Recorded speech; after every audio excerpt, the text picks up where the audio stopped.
అందరికీ నమస్కారం. నా పేరు శ్రీశైలం రెడ్డి. నేను ప్రాపర్టీ అడ్వైజర్గా ఎన్ఆర్ఐ ప్రాజెక్ట్స్లో చేస్తున్నాను. ఇక్కడ ఈరోజు వచ్చేసి మనం అర్థసాగర్ ప్రాజెక్ట్ గురించి ఎక్స్ప్లెయిన్ చేయడానికి వచ్చాను. ఇది వచ్చేసి ఫ్యూచర్ సిటీ లిమిట్స్లో యాచారానికి 5 minutes దూరంలో సాగర్ హైవే రోడ్ పక్కనే మనకు వచ్చేసి 11 acres వెంచర్ కలదు.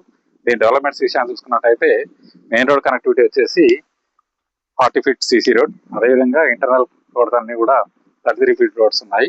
అదేవిధంగా ఎలక్ట్రిసిటీ, అండర్ డ్రైనేజ్ సిస్టమ్, ప్రతి ఫ్లాట్ కూడా వాటర్ కనెక్షన్ ట్యాప్స్ ఉన్నాయి. అదేవిధంగా ఇందులో ఉన్న అన్ని కూడా విల్లా ఫ్లాట్స్. ప్రతి ఫ్లాట్ వచ్చేసి 150 square yards కలదు. దీనిలో దాదాపుగా 80% ఫ్లాట్స్ కంప్లీట్ అయ్యాయి. ఫ్యూచర్ సిటీ లిమిట్స్ లో ఎవరైనా ఫ్లాట్స్ కొనాలనుకున్న వాళ్ళు, ఫ్యూచర్ లో డెవలప్మెంట్ గురించి ఆలోచించే వాళ్ళు ఎవరైనా కూడా అతి త్వరలో ఇక్కడ ఫ్లాట్స్ అయిపోయే అవకాశం ఉంది. కాబట్టి మీరు ఖచ్చితంగా తొందరగా ఇక్కడ ఫ్లాట్ తీసుకొని మంచి అభివృద్ధి పదంలో ఉంటారని ఆశిస్తున్నాను. మీకు ఇంకేమైనా డీటెయిల్స్ కావాలనుకుంటే ఈ కింది నెంబర్ సంప్రదించగలరు. Thank you.